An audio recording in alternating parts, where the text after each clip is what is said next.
most of what you think and most of what you say are the opinions of other people. They're things you've read or things people have told you, and you know, that's a benefit in some ways because you get all those thoughts that other people have spent a long time formulating, but it's a disadvantage in that it's not exactly you.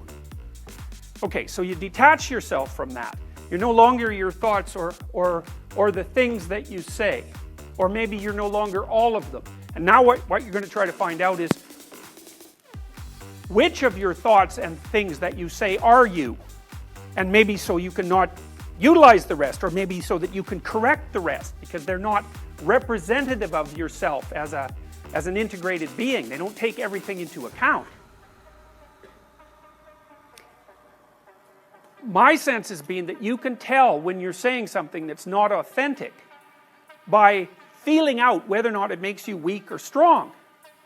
Now, you know, sometimes when you're conversing with people, you can say something that embarrasses yourself.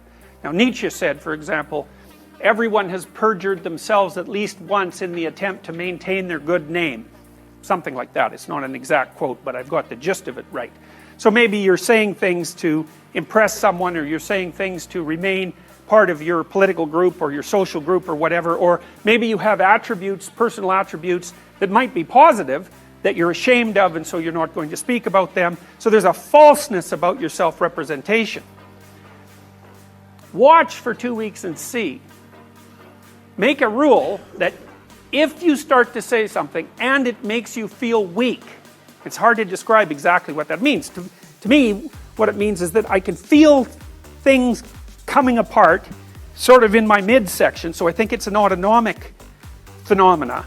And the subjective sense is of falsehood. It's like I've just stepped off the solid ground and onto something that doesn't support me well, and it feels like a self-betrayal. So that's existential inauthenticity. You can feel it right away. And then the rule is, shut up if that happens. Stop talking.